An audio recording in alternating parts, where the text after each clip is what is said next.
Hello everyone, welcome to my YouTube channel. तो आज की इस वीडियो में हम समझेंगे कि मनुष्यों में स्पर्म का निर्माण कैसे होता है। स्पर्म यानी कि शुक्राणु।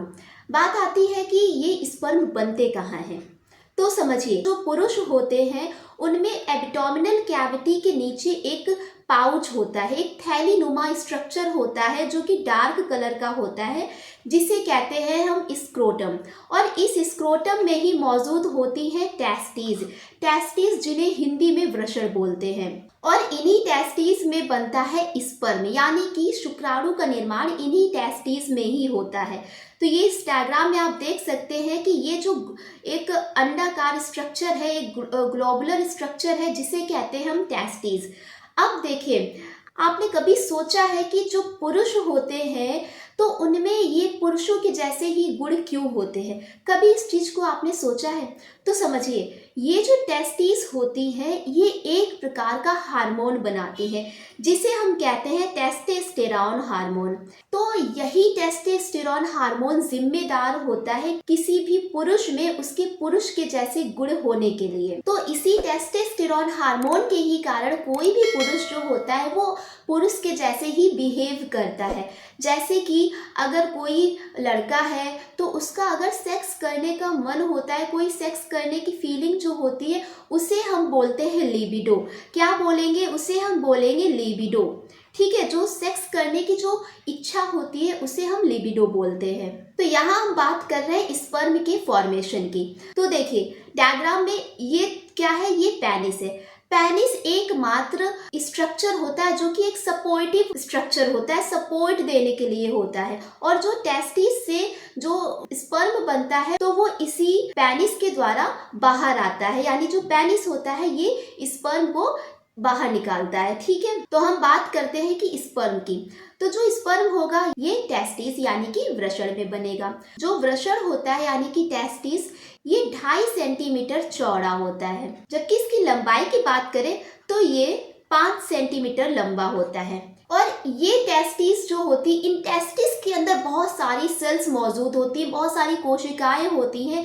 इन्हीं कोशिका के अंदर जो स्पर्म होता है इसका फॉर्मेशन होता है। ठीक है, अब कोई भी लड़का है तो उसमें जो स्पर्म बनने की प्रक्रिया होती है वो 12 से 14 साल की एज में शुरू हो जाती है। यानी कि लड़कों में जो स्पर्म फॉर्मेशन की प्रक्रिया होती है, प्रोसेस होती है, वो 12 से 14 साल की एज में स्टार्ट हो जाता है। अब देखिए, ये टेस्टिस में स्पर्म का फॉर्मेशन तो हो जाता है, लेकिन ये स्पर्म एपिडिडाइमस में जाकर स्टोर हो जाते हैं। ये यहाँ पे स्टोर क्यों होंगे? क्योंकि जो एपिडिडाइमस होता है यहाँ पे स्पर्म का मैच्योरेशन होता है। अब मैच्योरेशन होने के बाद स्पर्म जो होता है ये मूवमेंट के लिए तैयार होता है, इसमें मूवमेंट होना स्टार्ट हो जाता है। और देखिए, जो स्पर्म होता है जब आप सेक्स करते हैं तो ये स्पर्म जो है ये किसी भी फीमेल की बॉडी में 48 घंटे तक जिंदा रहेगा। कितने? 48 घंटे तक ये जिंदा रहेगा, लेकिन 48 घंटे के बाद ये मर जाता है। तो देखिए, स्पर्म बनते तो मिलियन और लाखों की संख्या में है, लेकिन सिर्फ एक ही स्पर्म रिस्पॉन्सिबल होता है। एक ही स्पर्म किसी भी अंडे से जाकर फर्टिलाइज होता है और एक जाइगोट बनाता है, और जाइगोट बनाने के बाद उसका एम्ब्रियो बनता है, और ये एम्ब्रियो एक बच्चे में डेवलप होता है। ठीक है, तो देखिए, ये स्ट्रक्चर है स्पर्म का।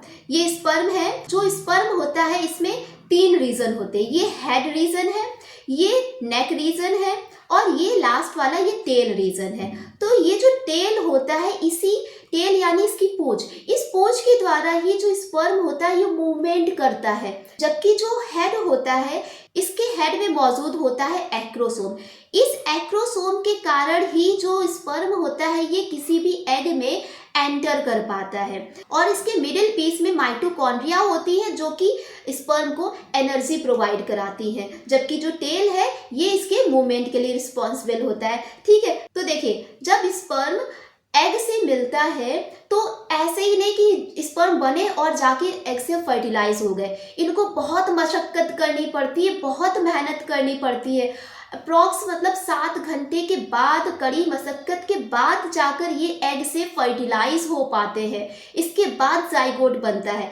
आप तो सोचते होंगे कि एग बना और स्पर्म का फॉर्मेशन हुआ, स्पर्म एग से मिला और फर्टिलाइजेशन हो गया, लेकिन ऐसा नहीं है। बहुत ही मेहनत करने के बाद जाकर ये स्पर्म एग्स में एंटर कर पाता है। ठीक है, तो जैसे कि आप मेहनत करते हैं, मेरे ख्याल से आप इतनी मेहनत नहीं कर पा रहे हैं जितना कि स्पर्म करता है। 7 घंटे की कड़ी मशक्कत के बाद ये एग में एंटर कर पाता है। ठीक है, तो आप भी मेहनत करिए और चैनल को सब्सक्राइब करिए, वीडियो को लाइक करिए और साथ ही साथ इसे अपने दोस्तों के साथ शेयर जरूर करिए। अब देखिए, जब ये स्पर्म एग में एंटर करता है तो जो इसका हेड पार्ट होता है, इसका हेड पार्ट अंदर एंटर कर जाता है, जबकि जो टेल रीजन होता है ये बाहर ही रह जाता है।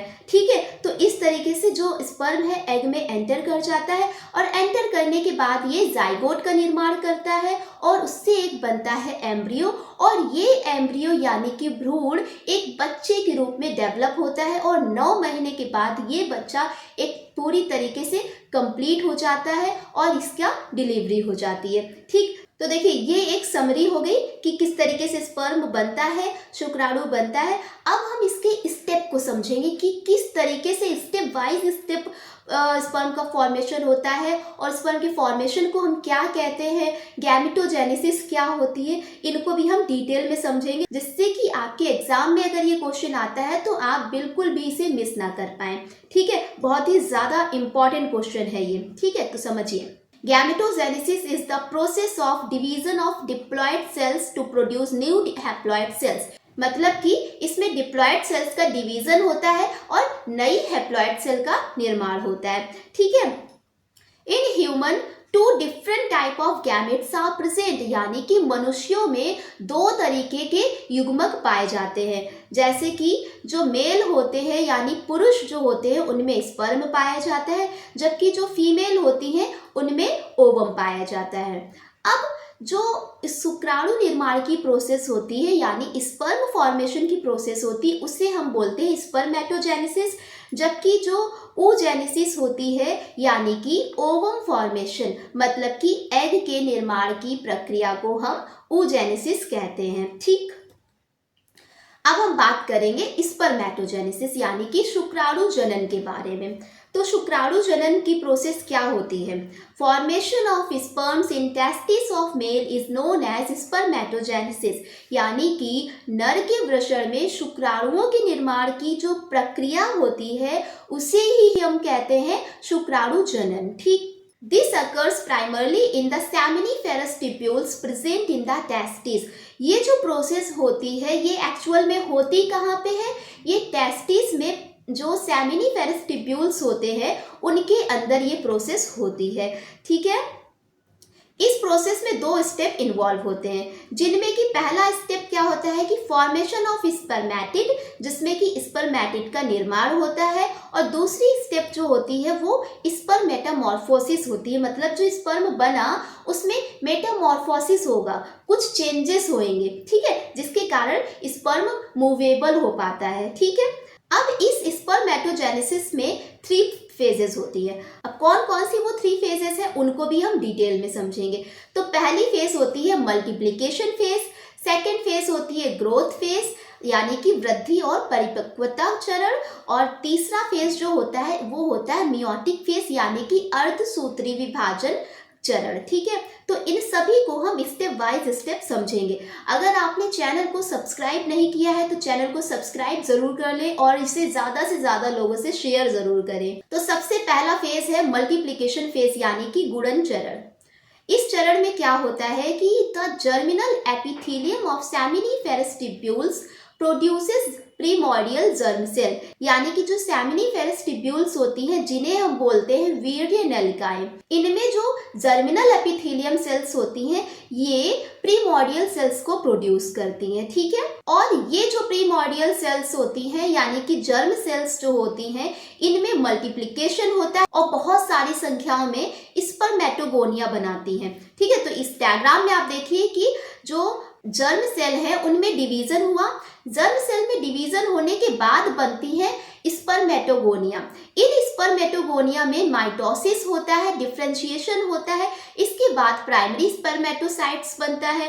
देन इस प्राइमरी स्पर्मेटोसाइट का मियोटिक डिवीजन होता है।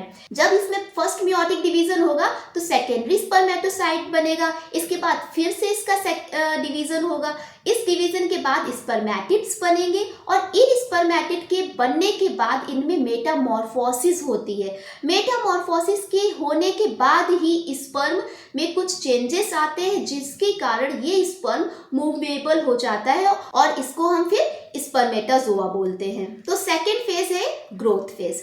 तो ग्रोथ फेज या फिर मैचुरेशन फेज भी इसे कहते हैं और इसे हिंदी में बोलेंगे वृद्धि या परिपक्वता चरण। तो इस फेज में क्या होता है कि जो स्पर्मेटोगोनिया बनते हैं उनका मैचुरेशन होता है। मैचुरेशन होने के बाद ये कैसी होती है, ये डिप्लॉयड सेल्स बन जाती हैं। ठीक है, ये कैसी सेल होंगी, ये डिप्लॉयड यानी कि द्विगुणित कोशिकाएं होती हैं। अब after maturation spermatogonia is known as sperm mother cell. जब इनका मैचुरेशन हो जाता है, अब ये कहती है भाई अब मेरा मैचुरेशन हो गया है, अब हमें कोई नया नाम दो। तो अब ऐसी कंडीशन में इनको हम क्या कहते हैं, स्पर्म मदर सेल। ठीक है, अब ये स्पर्मेटोगोनिया नहीं कहलाएंगी, अब इनको हम स्पर्म मदर सेल कहेंगे, क्योंकि जो ये स्पर्म मदर सेल होती है यही डेवलप होके स्पर्म का निर्माण करती है, तो इसलिए इनको स्पर्म मदर सेल बोलते हैं, क्योंकि इनसे ही डेवलप हो रहा है स्पर्म। ठीक, इसके बाद फेज क्या आती है, मियोटिक फेज। मियोटिक फेज जिसे बोलते हैं अर्धसूत्री विभाजन चरण। इस फेज में क्या होता है कि duplication of homologous chromosome in sperm mother cell occur and become ready for meiosis.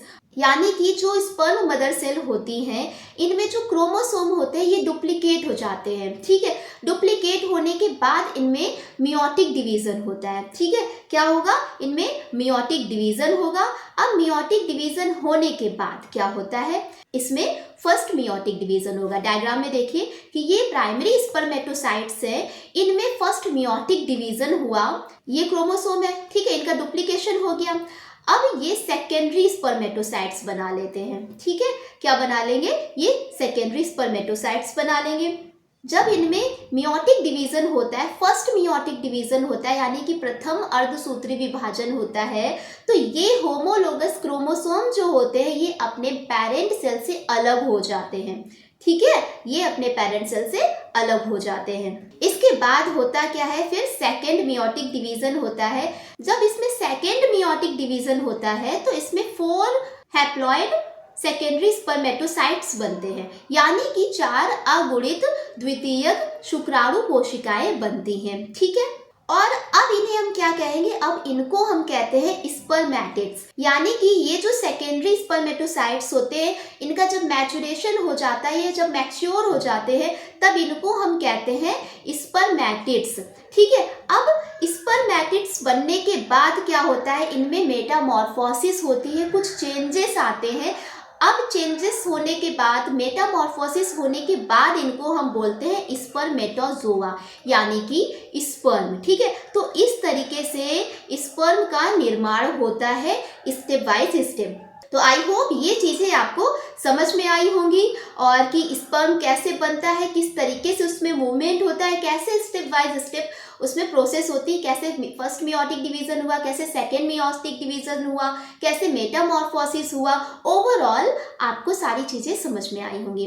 तो फिर भी अगर आपका कोई डाउट रह गया है, कोई क्वेरी है, तो उसे कमेंट बॉक्स में ज़रूर मेंशन करें। और इसके अलावा अगर आपको किसी भी पर्टिकुलर टॉपिक में प्रॉब्लम है, कोई टॉपिक समझ में नहीं आ रहा है, तो आप उसे कमेंट बॉक्स में ज़रूर बता सकते हो। मैं आपकी बायोलॉजी मेंटोर हमेशा आपके साथ हूँ और आपकी हर एक प्रॉब्लम को सॉल्व करूँगी। तो इसी बात पे चैनल को सब्सक्राइब कर लें, वीडियो को लाइक कर दें और इसे अपने फ्रेंड के साथ शेयर कर दें। तो पढ़ते रहिए, मस्त रहिए। Thanks for watching.